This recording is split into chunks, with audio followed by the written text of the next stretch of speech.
প্রথমে আমরা pen drive নিয়ে নিয়েছি।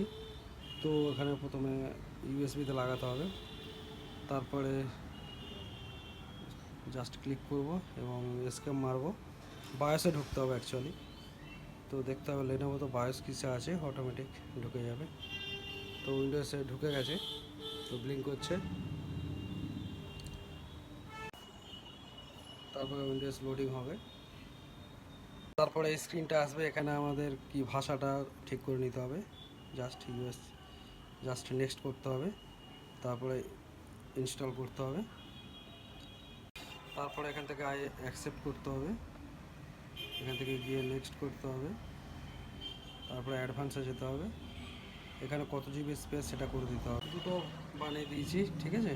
তারপরে জাস্ট এখান থেকে নেক্সট করতে হবে এবং এটা 100 পর্যন্ত হবে। অ্যাকচুয়ালি 15% পর্যন্ত হয়েছে। এবার পুনরায় 100